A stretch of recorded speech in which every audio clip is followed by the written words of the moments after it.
Խաղի մասին շատ բան չկասելու, ափսոս է տեղեկի աշխատանքը, քրդինքը, որից այսօր էլ մեծ աշխատանք տարանք, առաջի խաղակեսին 2 հատ պա ունեինք, մրցակիցն իրա պահերն ուներ, զիջեցինք ավելի շատ, երբ որ մրցակիցը սկսեց փոփոխություններ անել, արագություններն ավելացրին, փոքրում սկսենք չհասցնել, բայց ամեն դեպքում ունենք այն ինչներ ունենք, պատրաստվելու ենք արդեն հաջորդ խաղին։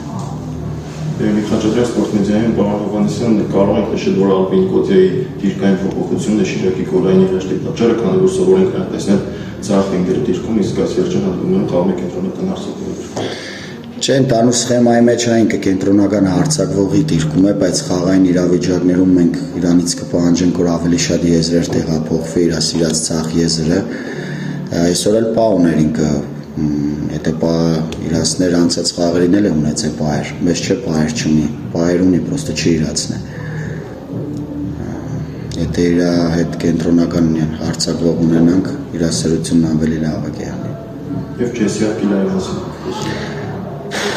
Ակիլան առողջական ծանր խնդիրներ ուներ, երբ որ միացավ մեզի ծմերը,